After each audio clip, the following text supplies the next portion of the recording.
Abrir sua Bíblia, por favor, no Evangelho de João, capítulo 10. Nós vamos ler do versículo 22 até o final, esse capítulo 10 do Evangelho de João.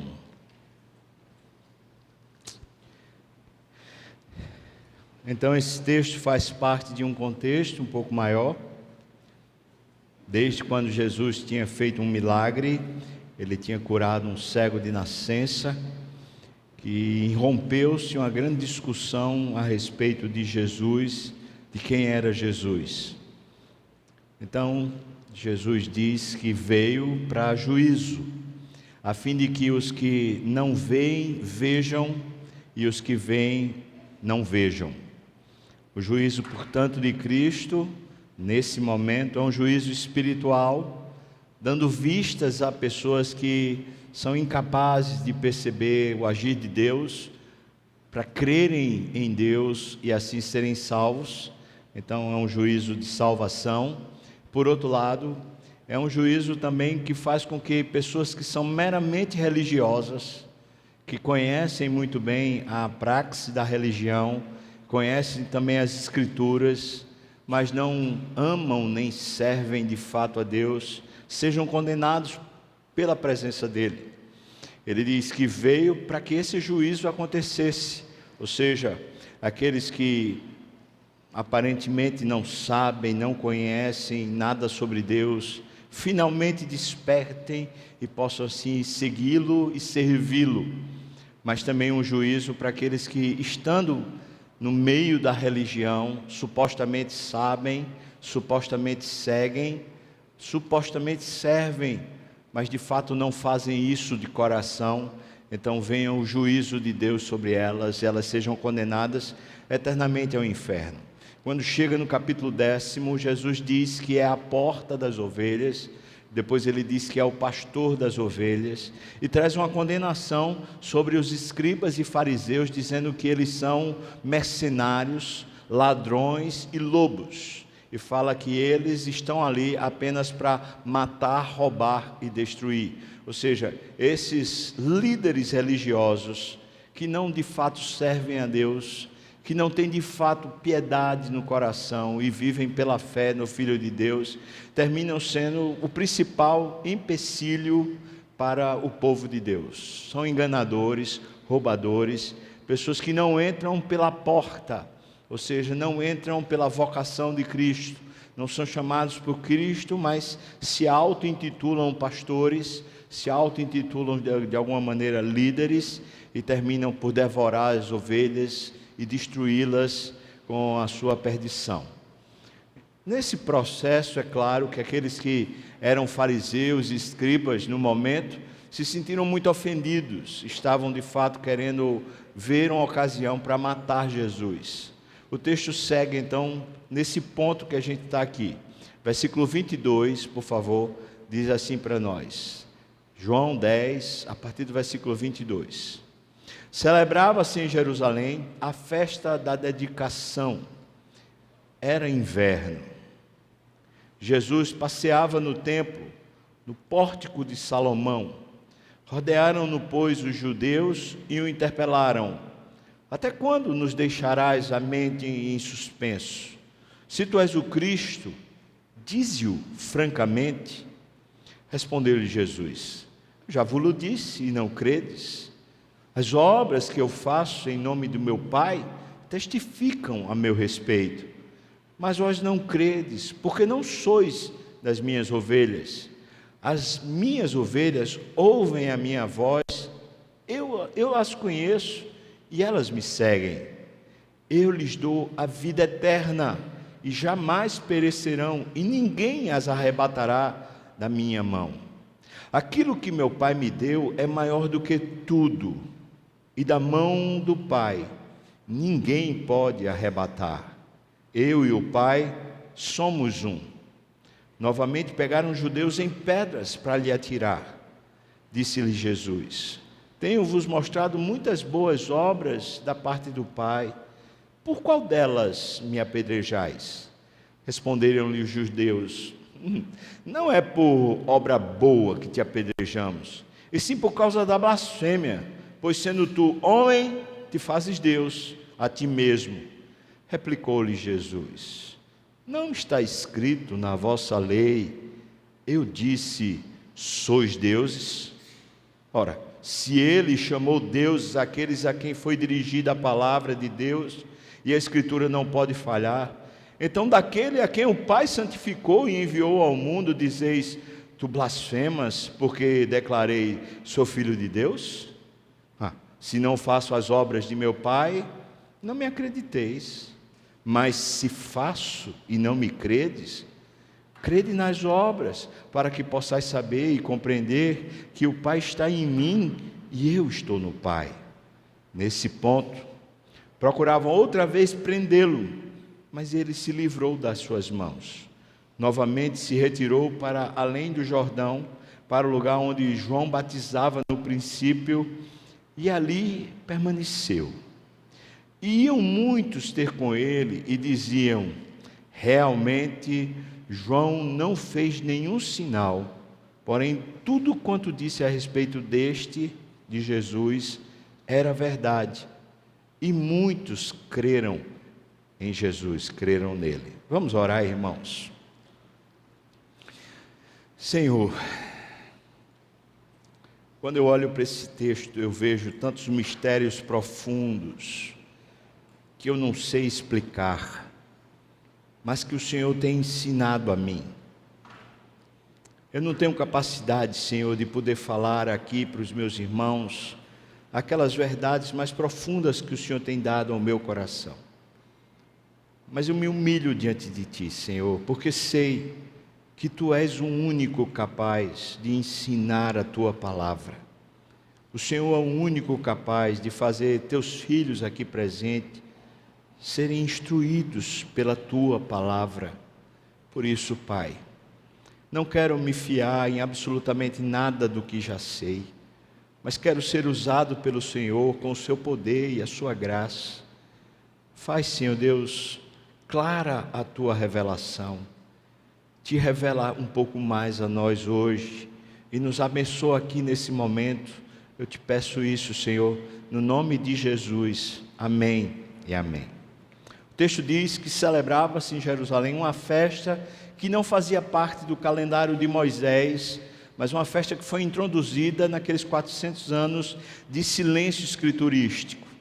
Talvez para você que chega agora na igreja, que é recente no Evangelho, você não saiba, mas entre o último livro do Velho Testamento, a Bíblia é dividida então em duas partes, o Antigo Testamento e o Novo Testamento. Entre o último livro do Antigo Testamento e o Evangelho de Mateus, o primeiro livro do Novo Testamento, existe um período de 400 anos sem nenhuma revelação das Escrituras. É chamado, portanto, o período intertestamentário, é chamado também do período do silêncio. Durante esse período, houve a invasão grega e depois a invasão romana, e o território de Israel ficou dominado por esses impérios. Jesus nasce durante o período do Império Romano, propriamente dito. Mas um dos generais, ainda do Império Grego, chamado Antíoco Epifânio, quando ele tomou Jerusalém, a primeira providência que ele tomou foi sacrificar um porco dentro do templo de Israel, sabendo que o animal porco era naquele tempo considerado imundo, ainda hoje é, para os judeus. Então ele vai lá e sacrifica um porco dentro do santuário, e não somente isso, mas ele faz ali uma espécie de bacanal, a fim de profanar o templo. Houve uma revolta nesse período, introduzida por Judas Macabeus. Inclusive esse livro Macabeus é um dos livros apócrifos que está na Bíblia católica. Esse livro é um livro mais histórico, e então nesse momento Judas faz uma revolta, consegue tomar o templo e consagra o templo de novo a Deus, e coloca como estatuto que a partir dali, cada vez, a cada ano, vai se lembrar, a nação vai lembrar de que aquele templo que foi uma vez profanado, agora era santificado a Deus. Portanto, é chamada a festa da dedicação. Essa festa acontecia no último mês, no último mês do nosso calendário, por volta do dia 25 do mês deles, equivalente a dezembro nosso, seria mais ou menos no dia 15 de dezembro do nosso calendário. Então seria inverno, você sabe que ali é hemisfério norte, talvez estivesse nevando lá em Jerusalém, por vezes neva, assim como em Belém, em Nazaré, ou seja, em algumas das regiões daquela parte ali neva, talvez estivesse nevando, e Jesus não estava propriamente no templo. Por isso a referência estava no pórtico de Salomão, uma espécie de apêndice do templo. Ele estava ali, e diz o texto que ele não estava ali para ensinar, ele estava ali apenas passeando. É isso que o texto introduz a gente no cenário. Então, um momento muito especial para os judeus, mas também um momento meio revolucionário, porque a festa que é feita é uma festa da revolução, uma festa onde os judeus, não aceitando a profanação que foi feita pelo Império Grego, foi lá e interveio. Então, eles estão celebrando isso e, por outro lado, eles cercam Jesus para levantar as mesmas questões que eles já tinham contra Jesus, referente à cura do cego, mas referente a todos os outros milagres, sobretudo referente à popularidade de Jesus, porque Jesus, de fato, agora é uma estrela. E como uma estrela, uma espécie de popstar, uma espécie de youtuber desses bem conhecido, ou talvez um desses artistas muito conhecido, como Bon Jovi, que lotou 40 mil pessoas aqui no Arruda. Jesus é desses que atrai multidões, e ele é uma figura controvertida. Por quê? Porque existe muito disse-me-disse, muita maledicência a respeito dele, há muita fala a respeito dele que não condiz com a verdade. Nesse processo, então eles chegam para Jesus, os judeus, aqui não explicita que são os escribas e fariseus, mas certamente eles estão ali, até porque é a região do templo. Então eles perguntam para Jesus: olha, por que você não fala abertamente que você é o Cristo? Isso precisa ser pensado por nós também. Estão falando aqui, uma vez que a festa da dedicação, com todo esse arcabouço histórico, eles estão perguntando assim: você é um novo Judas Macabeus? Você é um novo revolucionário? Porque a ideia do Cristo também tem essa áurea, também tem esse aspecto. Ou seja, a ideia do Cristo é uma espécie de Davi, que levanta a nação de volta ao seu apogeu, ao seu império, à sua hegemonia, à sua soberania nacional. Você é esse. Por outro lado, também é uma espécie de Moisés.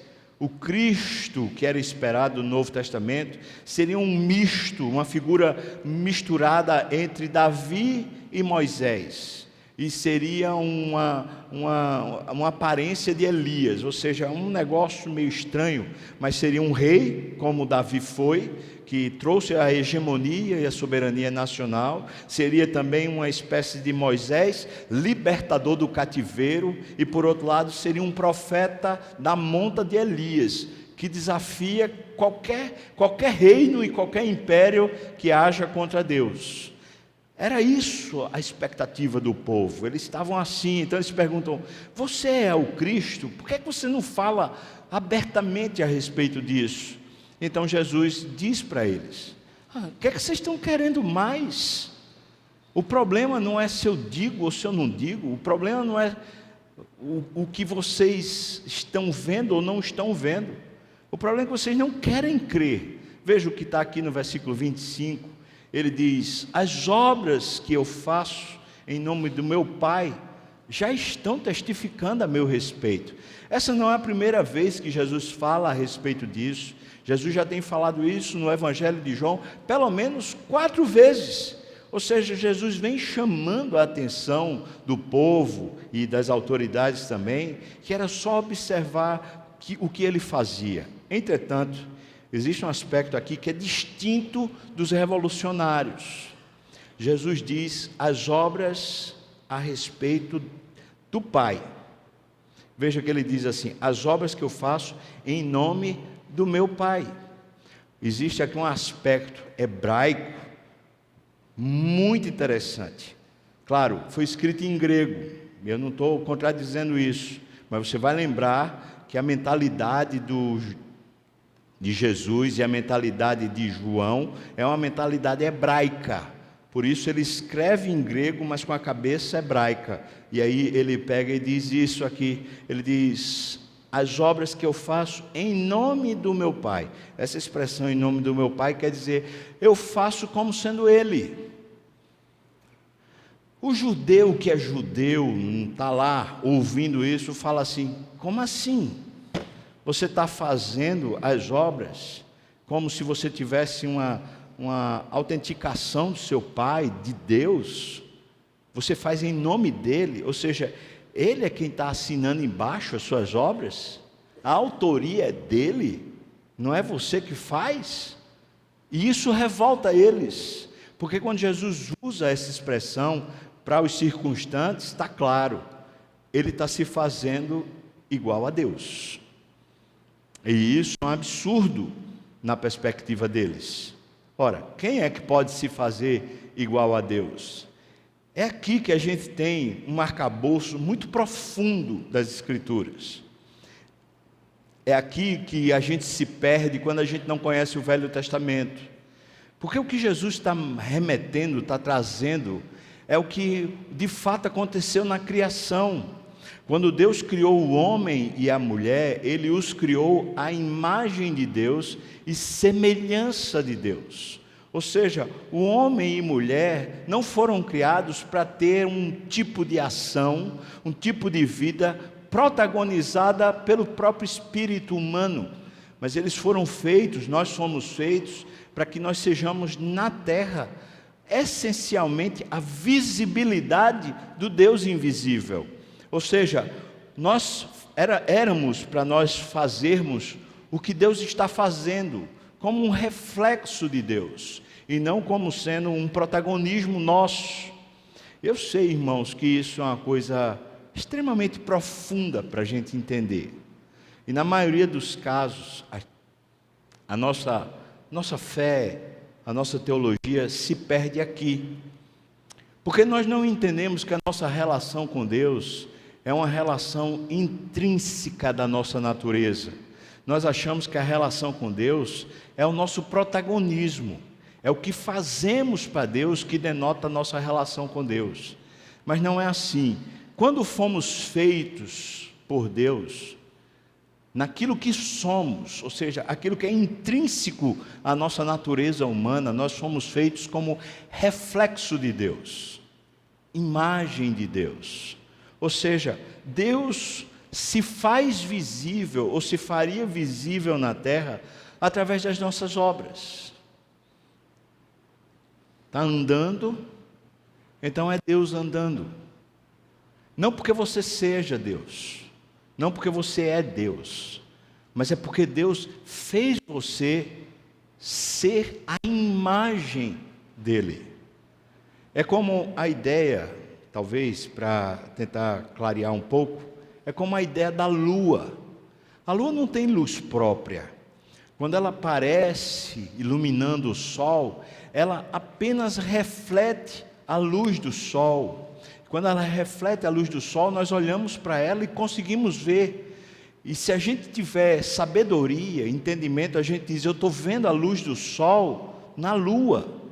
Não é a luz dela própria. Assim somos nós. Ou seja, não era para a gente se admirar com os feitos humanos, porque a humanidade foi feita apenas como um reflexo da divindade, do Deus invisível.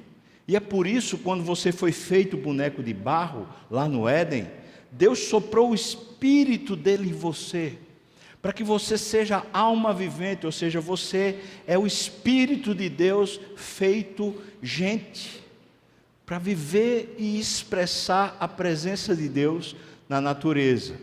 Quando fomos feitos assim por Deus, significa que a própria criação estava sujeita a nós, a natureza, os animais, o mar, o vento, o cosmos, tudo estava sujeito a nós, porque nós somos feitos como a imagem do Deus invisível. Jesus está se reportando a isso. Jesus está dizendo, olha, a obra que eu faço em nome dEle. Ou seja, é só um reflexo dEle. Não apenas da vontade dEle, mas da ação dEle. É aqui que a gente muitas vezes se perde. Porque a gente não entende que o que vivemos lá no trabalho, que às vezes a gente está suando, às vezes a gente está triste, às vezes a gente está esgotado, aquilo que vivemos lá na família, os problemas até relacionais, os desentendimentos, às vezes as faltas, às vezes as dores, aquelas que mais doem em nós.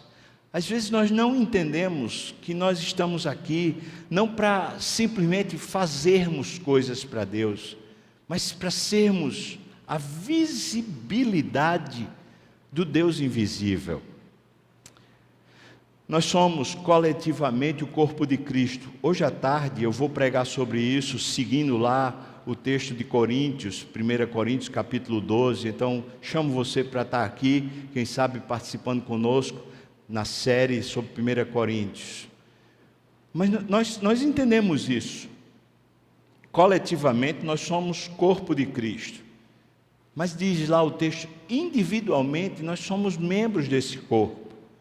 Quando Deus fez você, fez um homem, fez a mulher, era para ser a visibilidade de Deus. Jesus está dizendo, eu faço em nome do meu Pai. E então essas obras, elas revelam quem eu sou. Eu sou a imagem do Deus invisível. Paulo fala isso claramente na carta aos Colossenses. Ele diz, Ele é a imagem do Deus invisível, a exata expressão do seu ser. Assim como nós somos feitos na criação. Lá em 1 Coríntios capítulo 15, Paulo diz, assim como Adão foi feito à imagem de Deus, Cristo é o segundo Adão que remonta essa mesma imagem. E ainda fala sobre o corpo da glória, dizendo que esse corpo da glória é simplesmente a visibilidade da glória de Deus. Nós nos perdemos nisso, porque a nossa teologia, na maioria das vezes, não é uma teologia bíblica que vem do Éden para cá. É uma teologia muitas vezes perdida, como se ela fosse fracionada. Jesus está remontando a história e está dizendo, se vocês apenas olhassem para as obras, vocês iam conseguir ver claramente Deus entre vocês. Eu sou a imagem do Deus invisível. E com isso eu queria que você entendesse, Jesus não está chamando a atenção para a sua divindade. E Ele é divino, 100% Deus. Mas Ele está chamando a atenção para a sua humanidade. Sendo 100% homem, Ele é o homem criado por Deus à sua imagem, como foi feito Adão antes da queda. E é claro que a pergunta próxima seria, o que foi que a queda fez conosco? Se você pegar um espelho e você encher esse espelho de barro, e você conseguir finalmente comprometer o espelho todo com barro, você vai conseguir ver a sua imagem no espelho? Não. Mas se você limpar o espelho de novo, certamente a sua imagem será visível de novo no espelho. O nosso pecado, a nossa independência, é como uma mácula sobre aquilo que Deus fez. E de fato impede que vejamos a Deus através da nossa vida uns nos outros. Mas à medida que o sangue de Jesus nos purifica de todo o pecado, é à medida que o sangue de Jesus regenera a gente, fazendo da gente uma nova criação, Cristo, com o seu poder, nos dá uma nova vida. Ele vai discorrer sobre isso. Portanto, veja aí o versículo 26. Ele diz, vocês não creem, porque vocês simplesmente não conseguem ouvir a minha voz. Vocês não são as minhas ovelhas. Ele tinha falado sobre isso nos versículos anteriores. Semana passada eu falei sobre isso. Então no versículo 27 ele diz, as minhas ovelhas ouvem a minha voz. E aqui talvez esteja a caracterização de fato do rebanho do Senhor. Eu as conheço e elas me seguem. Preste atenção, porque aqui está uma coisa tão profunda, mas tão linda também. Ele diz: quem é a ovelha de Jesus? Aprendeu a ouvir Jesus. E aqui tem um sentido teológico, talvez doutrinário, muito rico, muito abençoador para nós, porque certamente nós precisamos crescer na doutrina, nós precisamos crescer na leitura da Bíblia, e Deus certamente fala conosco, a sua voz é ouvida através da Bíblia, da leitura correta das Escrituras, mas é certo também que Deus fala no nosso íntimo, não apenas apontando o certo e o errado, mas fala ao nosso íntimo, nos trazendo a shalom, a paz. Fala no nosso íntimo, trazendo para nós plenitude de alegria, delícias perpetuamente. Nós somos o tabernáculo do Senhor. Seu Espírito que Ele habita dentro de nós, fala dentro de nós. Quantas vezes no meio do aperreio, no meio da noite escura, no meio das manhãs cinzentas, enquanto a vida parece que perdeu o sabor, é justamente essa voz do pastor, e fala o pastor Jesus para ser bem claro, é a voz do nosso Senhor e Salvador, quem nos traz de volta a vida, porque as ovelhas de Jesus ouvem a voz de Jesus, não ouvem a voz de Maria, não ouvem a voz de nenhum outro santo, seja Dulce ou seja quem for, mas ouvem a voz de Jesus. Irmãos, o sentido é teológico, mas o sentido também é místico, ou seja, existe uma expressão de ouvir a voz de Deus que é dentro do coração, como está escrito lá em Romanos capítulo 8, quando diz que o Espírito testifica com o nosso espírito que nós somos filhos de Deus, ou seja, que existe um senso de pertencimento, que existe um senso histórico, um senso definidor de quem somos, porque somos filhos de Deus. As minhas ovelhas ouvem a minha voz. Agora, a partir de ouvir a voz, veja como o relacionamento fica, diz: eu as conheço, ou seja, elas ouvem a minha voz, eu sei quem elas são. Cristo sabe quem você é, mas sabe milimetricamente quem você é. Ele sabe cada uma das suas faltas, dos seus erros. Sabe também quem você é nas virtudes, dos acertos. Ele sabe as intenções do seu coração. Ele sabe as malícias também. Ele sabe tudo dentro de você, porque Ele lhe conhece. Mas Ele está chamando você como sendo dele. As minhas ovelhas eu as conheço. Há um pertencimento a despeito do conhecimento. Ou seja, Jesus me conhecer, inclusive nas minhas debilidades, nas minhas fraquezas, ao me conhecer assim, Ele não me rejeita, Ele não me põe para fora do aprisco. Ao me conhecer intimamente, Ele na verdade me traz para junto. É por isso que quando Ele me conhece, veja que a dinâmica diz: elas me seguem, eu as conheço, e é por isso que eu as trago para um caminho meu, para um caminho de Cristo. Não há relacionamento com Jesus sem um caminhar com Jesus, sem seguir Jesus. E seguir Jesus, irmão, é muito grande. Diz respeito à espiritualidade, diz respeito a como nós olhamos a vida, se a vida está nas mãos de Deus, e se Deus é quem nos encaminha. Por exemplo, a sua vocação profissional que você é, quem lhe conduziu? O mercado do trabalho? Foi seus apetites? Os desejos dos seus pais? A sua vocação, quem definiu para você? As minhas ovelhas, elas me seguem, elas não seguem o mercado, elas não seguem o apetite humano. As ovelhas, aquelas que ouvem a voz de Jesus, elas seguem Jesus. E Jesus as conduz para uma vocação, para uma experiência no mercado de trabalho, para um emprego, para um ofício, para um custo pessoal no meio desse labor infinito que temos. Ele as conduz. Quem lhe chamou para ser pai? Quem lhe chamou para ser marido? Quem lhe chamou para ser mãe? Quem lhe chamou para ser esposa?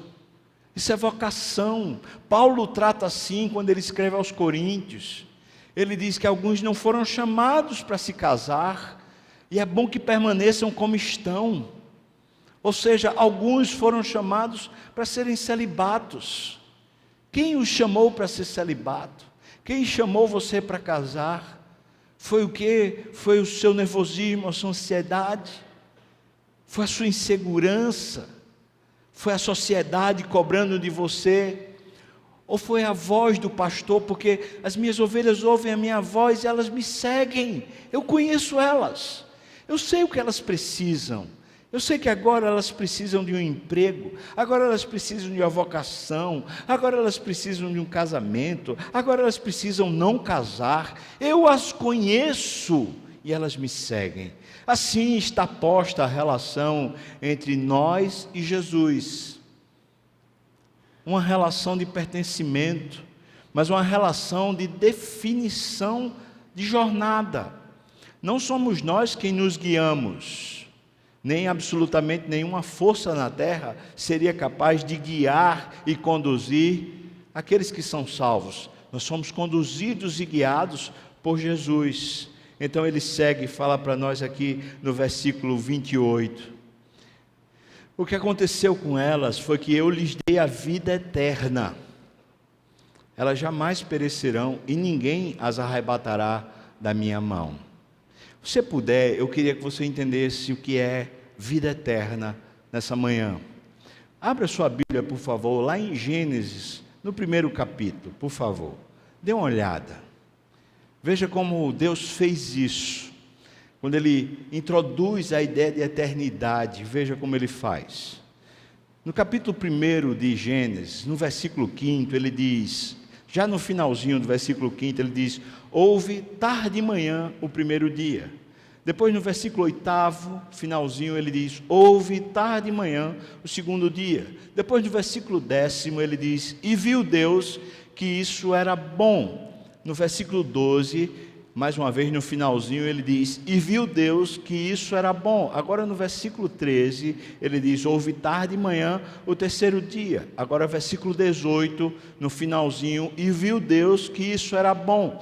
Agora no versículo 19, houve tarde e manhã o quarto dia. No versículo 21, a parte final, e viu Deus que isso era bom. Versículo 23, houve tarde e manhã o quinto dia. Então no versículo 31, viu Deus que tudo quanto fizera, e eis que era o que, irmãos? Quem está acompanhando? Está acompanhando, sim? Então lá, 31, viu Deus tudo quanto fizera, e eis que era muito bom. Houve tarde e manhã o sexto dia. Aqui está a introdução bíblica a respeito de eternidade. Para nós, no conceito clássico, especialmente grego, filosófico, que nós aderimos ao longo da nossa jornada cristã, nós entendemos a eternidade como sendo uma sucessão de tempo, uma sucessão infinita de tempo. Ou seja, é como se a gente pensasse que a eternidade é simplesmente uma continuidade infinita de tempo. Mas quando Deus criou lá no Éden, Ele criou tempo, mas Ele também criou espaço. A vida precisava ser concebida na mente humana como sendo uma lógica existente no tempo e no espaço. É assim que nós nos definimos. Entretanto, no Éden, antes da queda, o tempo e o espaço são definidos por Deus qualitativamente. Repita comigo. Está fraquinho, vamos lá? Qualitativamente. Ou seja, existe uma qualidade definida por Deus a respeito desse tempo e desse espaço. Deus disse, é bom. Deus disse, é bom, é bom, é bom, é bom. E até que ele diz, não, é muito bom. A definição de tempo e espaço, essa definição qualitativa de tempo e espaço, chama-se eternidade. Eternidade, portanto, pelo menos no conceito bíblico, não no conceito grego, filosófico, mas no conceito bíblico, eternidade não se define a respeito da sucessão infinita de tempo. Eternidade se define na qualidade de tempo. A vida eterna, portanto, quer dizer uma vida de qualidade. Uma qualidade que não é definida por nós. Para ser eterna, precisa ser definida pelo eterno. Porque a eternidade é filha de Deus. Ele é o Pai da eternidade, assim que a Bíblia diz. Ou seja, a eternidade é a qualificação do tempo e do espaço. Você entende isso de outra forma, quer ver? Imagina uma chapa quente para fazer um sanduíche, só que ela está lá vermelha de tão quente. E alguém lhe obriga a passar 5 segundos com a sua mão na chapa. Quanto tempo dura isso? A resposta óbvia, 5 segundos. Claro que não, dura uma eternidade. Por quê? Porque tem uma qualidade que define esse tempo.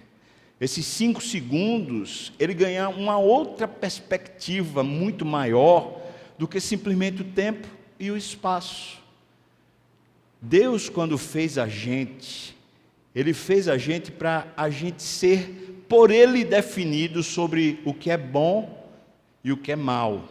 Não éramos nós quem definiríamos o que é bom para nós, o que é mal para nós. Foi a árvore do conhecimento do bem e do mal quem trouxe para nós essa sequela, essa mazela, da gente passar a definir, isso presta, isso não presta. Quando Cristo veio, Ele está trazendo de volta a gente para o Éden. Está trazendo a gente de volta para aquela vida qualificada por Deus, onde eu e você não precisamos mais nos preocupar sobre isso é bom ou isso é mal, porque nós vivemos à mercê do Espírito. Ou seja, Deus pode nos conduzir, e não somente pode, mas Ele qualifica o que é bom e qualifica o que é mal para nós. Cristo está dizendo, essas minhas ovelhas estão nas minhas mãos. Elas me seguem e eu lhes dou a vida eterna, ou seja, eu dou uma vida qualificada por Deus. Deus é quem vai definir daqui por diante se isso é bom ou se isso não é bom para mim. Não mais eu, mas Cristo vive em mim. Não mais a minha opinião, mas a opinião de Deus revelada na palavra e revelada no seu Espírito dentro de mim. Não mais eu, mas o Evangelho me justificando e transformando a minha realidade por inteiro. O que Cristo está fazendo conosco aqui, através desse texto, é dizendo para nós quem somos a partir do que Ele é, porque Ele veio dar-nos uma vida e uma vida eterna. Agora volte lá para o capítulo 10, por favor, de João, versículo 28. Eu lhes dou a vida eterna. E por causa disso elas jamais perecerão, ou seja, o mal não lhes tocará mais. Então ele continua, e ninguém as arrebatará da minha mão. Ou seja, a vida eterna, portanto, é um pertencimento de estar na mão de Deus. A vida qualificada do Evangelho é uma vida de pertencimento, de estar nas mãos de Deus. Se eu não estou nas mãos de Deus, eu não tenho a vida eterna. Mais uma vez, eu preciso tirar você da ideia de vida eterna como uma sucessão infinita de tempo. Ou seja, se eu não estou nas mãos de Deus, a minha vida não tem qualidade. Não tem. Que qualidade? A qualidade dos vegetais, da alimentação saudável, do exercício físico? Não. Tira essa ideia também, porque essa ideia é uma ideia secular sobre qualidade de vida. A qualidade de vida é a vida que desce do céu. É a vida espiritual, é a vida do Espírito de Deus, enchendo-nos de prazer, contentamento, satisfação, fazendo-nos viver a vida de Deus. Isso é vida eterna. E Jesus está dizendo, eu dou a elas. Então preste atenção que quando a graça de Deus lhe alcança, ela não lhe alcança para você fazer o que você quiser, porque a graça de Deus lhe alcança para pôr você na mão de Deus. E estando nas mãos de Deus, você não tem uma vida qualificada pelo seu desejo, pelos seus apetites, por aquilo que você acha bom, mas você tem uma vida qualificada pelos desejos de Deus e por aquilo que Deus considera como sendo bom ou mal. Ele. Por isso ninguém toca, é propriedade dele e é uma vida qualificada por ele. Paulo define dizendo que já não sou eu mais quem vivo, é Cristo que vive em mim, porque Cristo não veio dar apenas a vida por você, mas também Ele veio dar a vida para você. Essa vida eterna é a vida dele, é a própria vida dele que Ele veio dar a você. Mas esse viver que agora vivo, eu vivo pela fé no Filho de Deus. Ou seja, é impossível a gente viver isso e crer nisso, senão pela fé. Porque se a gente ficar olhando para a gente mesmo e pensando assim, eu preciso fazer isso, eu preciso fazer aquilo, eu preciso ser assim, eu preciso ser desse jeito. Enquanto a gente vive nisso, o protagonismo ainda está em nós. O Evangelho não chama para a gente tentar fazer a vida de Deus acontecer em nós. O Evangelho nos chama a pertencermos a Deus, ouvirmos a sua voz e sermos guiados por Ele. Ou seja, todo o verbo está em Deus, toda a ação está em Deus, não em nós. Nós fazemos agora parte do verbo de Deus, da ação de Deus, daquilo que Deus está definindo, está fazendo, e nós simplesmente somos usados por Deus na plenitude do Espírito, para a glória de Deus, como uma vida boa, uma vida santa, uma vida eterna. É isso. Diz: ninguém as arrebatará da minha mão. Versículo 29 diz: isso ou aquilo que meu Pai me deu é maior do que tudo, e da mão do meu Pai ninguém pode arrebatar. Aqui está a segurança da nossa história. Essa é a segurança. E alguém vai e diz assim: não, eu me converti, mas estou achando que eu estou endemoniado. Como? Se pertence a Cristo e ninguém consegue tirar você de Cristo. Alguém vai e diz assim: não, eu pertenço a Cristo, mas na verdade é o diabo que está me seduzindo. Como? Como? Se você pertence a Ele e ninguém arrebata você da mão dele. Alguém diz: não, eu sou crente, mas estou desviado. Eu pergunto: como? Se aqui está dizendo que ninguém pode arrebatar você das mãos de Deus. Como? Nós temos um cristianismo, irmãos, desculpa dizer, mas é um cristianismo tão superficial, mas tão superficial, que a gente arranja desculpas para comportamentos horrendos. Aí uma pessoa que um dia fez um batismo, fez uma profissão de fé, às vezes foi pastor, ou foi sei lá o que dentro da igreja, mas agora está blasfemando, está vivendo contra Deus, está negando as escrituras, e a gente continua dizendo: não, mas ele é crente. Porque ele é crente. Ele não é crente. Um dia ele esteve no meio, mas ele nunca foi, porque se ele fosse, as ovelhas não são arrebatadas da mão do Pai. Então Jesus traz uma definição a respeito do que somos para Deus. Ele diz: eu e você, que somos dados para Deus, somos, na perspectiva de Deus, maior do que tudo. E se você precisa se sentir especial, se você tem necessidade de se sentir valorizado, de uma autoestima recuperada, de ter de novo no seu coração uma alegria, uma percepção real sobre quem você é, eu queria que você guardasse esse versículo e talvez você pudesse memorizar esse versículo, porque o versículo está dizendo: aquilo que o Pai deu a Jesus, ou seja, você, as ovelhas, aquilo que o meu Pai deu, é maior do que tudo. Não tem absolutamente nada, nem no céu, nem na terra, que para Deus seja mais importante do que você, se você foi dado pelo Pai a Jesus. Não tem nada mais importante. Quando ele está no Getsêmani, Ele está dizendo: Senhor, eu não quero morrer, eu não quero beber esse cálice, passa de mim. E o Pai quer que ele tome o cálice. Por isso ele diz: não seja feita a minha vontade, mas seja feita a sua. Então uma pergunta intrigante seria: como Deus, o Pai, que ama o Filho, ama Jesus, como ele podia querer que o seu filho fosse morto e sacrificado por gente como eu, por gente como você, que não merece nada? Gente indigna, gente pecadora, gente miserável como nós somos. Como é que o Pai preferiu você a Cristo? Como é que ele preferiu que o Filho fosse maltratado, destruído, esmagado pelas nossas transgressões? Porque aquilo que o Pai deu a Jesus é maior do que tudo. Ele lhe ama profundamente.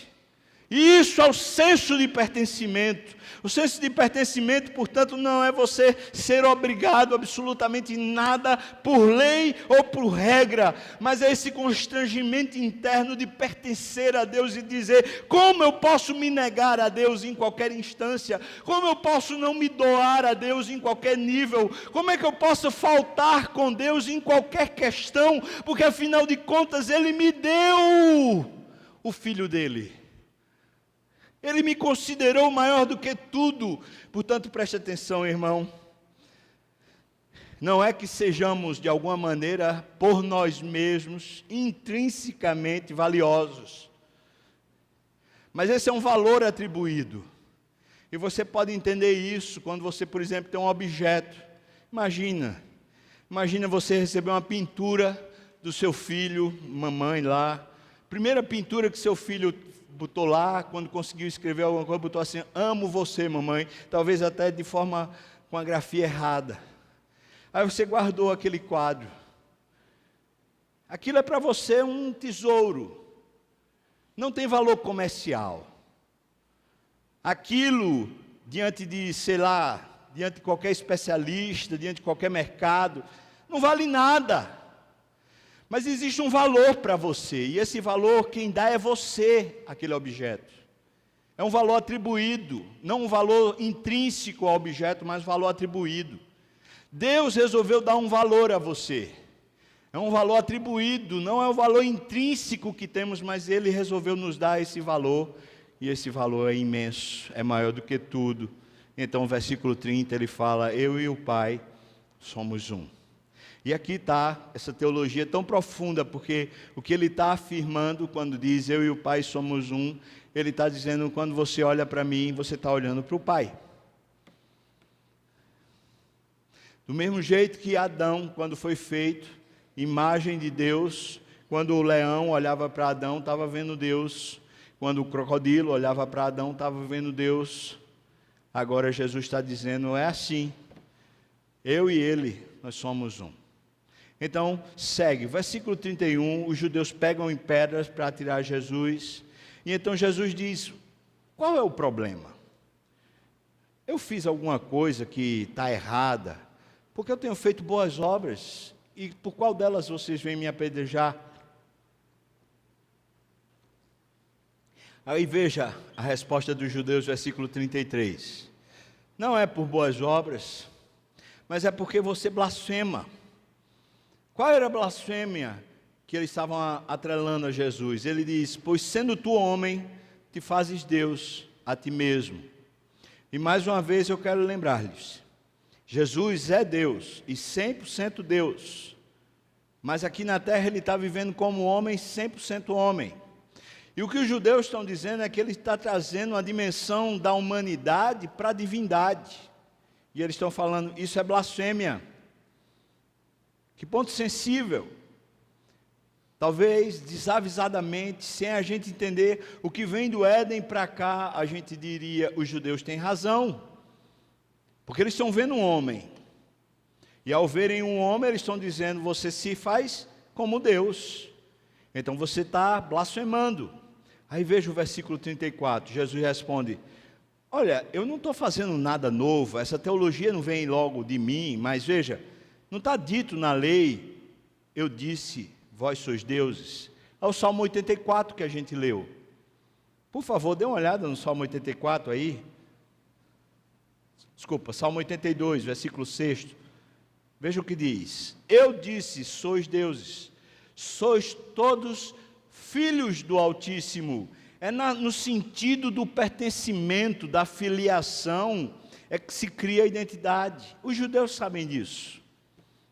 Para nós, talvez um pouco distante da cultura judaica, a gente não entende, mas para o judeu, quando diz alguém é filho de, quer dizer, ele pertence à mesma estrutura, faz parte da genética dele. Está dizendo isso, eu tenho uma genética divina, mais ou menos isso, mas não está falando porque ele é 100% Deus, mas está falando que como homem, ele tem essa essência, ele tem essa imagem. Está escrito na lei, versículo 35.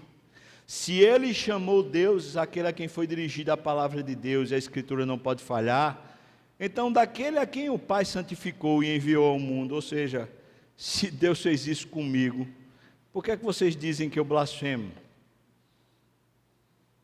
Por quê? Porque eu digo que eu sou filho de Deus? Aqui é tão abençoador, irmão, porque os judeus estão irados e estão considerando isso uma blasfêmia e estão querendo lançar pedras em Jesus, conforme está na lei. Era para o blasfemo ser colocado fora da cidade e ser apedrejado. Estão querendo seguir a lei, mas é tão interessante que Jesus diz: só porque eu digo que eu sou filho de Deus, então ele está chamando a atenção para a sua humanidade e não para a sua divindade. Agora, o que diz para nós Romanos capítulo 8, é que o Espírito Santo testifica com o nosso espírito a mesma mensagem de que somos filhos de Deus. E portanto o que Jesus está trazendo para eles é a realidade que ele traz para nós também. Nesse pertencimento a Deus, na salvação que aconteceu, quando fomos regenerados e feitos nova criatura, nós fomos feitos agora filhos de Deus. E portanto nós temos esse fator, vou chamar genético, por me faltar outra estrutura, mas eu vou dizer um fator genético, um fator atrelado, um fator identificário. Eu e você somos identificados por Deus como sendo a imagem dele.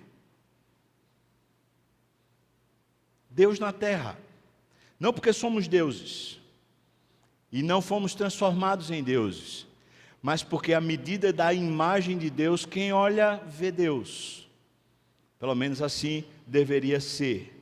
Versículo 37, ele diz: se eu faço as obras do meu Pai, não me acrediteis. Mas, se faço e não me credes, por favor, credes nas obras, para que possais saber e compreender que o Pai está em mim e eu estou no Pai. No fim, o que Jesus está dizendo é: o que eu me interesso mesmo é que vocês acreditem em mim. Porque se vocês acreditarem em mim, essas coisas ficam claras para vocês.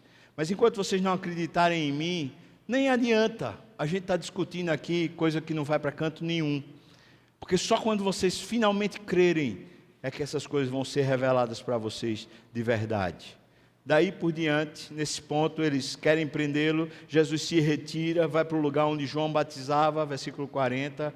Muitos iam ter com eles e diziam: olha, João falou a verdade a respeito dele. Então o versículo 42 diz: muitos ali creram nele, ou seja, houve salvação a partir daquilo lá. Minha pergunta para você é: você está salvo?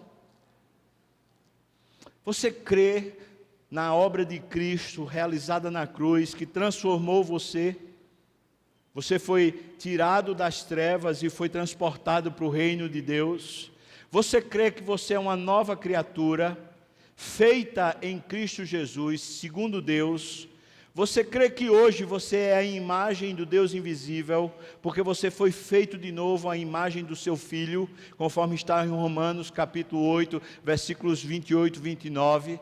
Você crê então que a obra de Cristo de fato trouxe para você a vida eterna, uma vida de qualidade, qualidade definida por Deus sobre o bem e o mal, sobre o certo e o errado, não definido por você, nem pelo seu voluntariado, mas pela obra do Espírito, pelo discernimento do Espírito? Você crê assim? Você crê que você é fruto da obra de Deus e, portanto, agora é uma nova criação, uma nova criatura? Porque em Atos as coisas todas se fazem novas. E quando finalmente Jesus está no final do seu ministério no Evangelho de João, Jesus olha para os seus discípulos, depois da ressurreição, e ele sopra sobre eles, fazendo eles aquele boneco de barro de novo, alma vivente, conforme o relato de Gênesis. É isso, irmãos. Fomos feitos nova criação, nova criatura. Vamos ficar de pé, nós vamos orar. O grupo de louvor pode vir. Eu vou orar, vou impetrar a bênção e você pode seguir para a sua sala, para a escola dominical, conforme Deus tem destinado você para cada lugar, tá? Deus abençoe muito você. Continuo a perguntar: você é filho de Deus? Você é obra do Espírito Santo? Você tem uma nova vida, que é a vida eterna, a vida do próprio Filho. A vida de Deus agora vive em você. Você é cheio do Espírito. Você vive pelo Espírito. Ele vive em você e, portanto, Ele discerne a sua vida. Ele lhe conduz na vocação, no emprego, na família, no trabalho, nas funções. Ele lhe conduz. Essa realidade é uma realidade imaterial, conquanto ela se torna plenamente material, porque vivemos, porque estamos aqui. Deus cuide e guarde seu coração, porque essa propriedade divina, ela é maravilhosa. Deus abençoe você. Obrigado, Deus, pela tua palavra, viva, eficaz, poderosa, simples. Guarda os nossos pés da queda, firma, Senhor, os nossos pés. Senhor, ensina-nos os teus caminhos, faz-nos andar por Jesus, que é o caminho, a verdade e a vida. Guarda, Senhor Deus, de tropeço, para que a gente não venha de alguma maneira a se ufanar, se ensoberbecer, se perverter. Livra-nos dos malfeitores, dos lobos, desses mercenários, desses maus obreiros. Livra-nos, Senhor Deus, de todas as tentações e seduções que continuamente estão tentando nos roubar, mas dá-nos, Senhor Deus, a alegria eterna da salvação. Eu te peço isso no nome de Jesus. Que a graça do nosso Senhor e Salvador Jesus Cristo, o amor de Deus, nosso querido e amado Pai, a comunhão, o consolo, a bênção, o poder, o avivamento do Espírito venha sobre nós, o povo do Senhor, não só agora, eternamente, até o Senhor voltar e nos tomar para si. Aleluia, amém e amém. Deus abençoe, irmãos.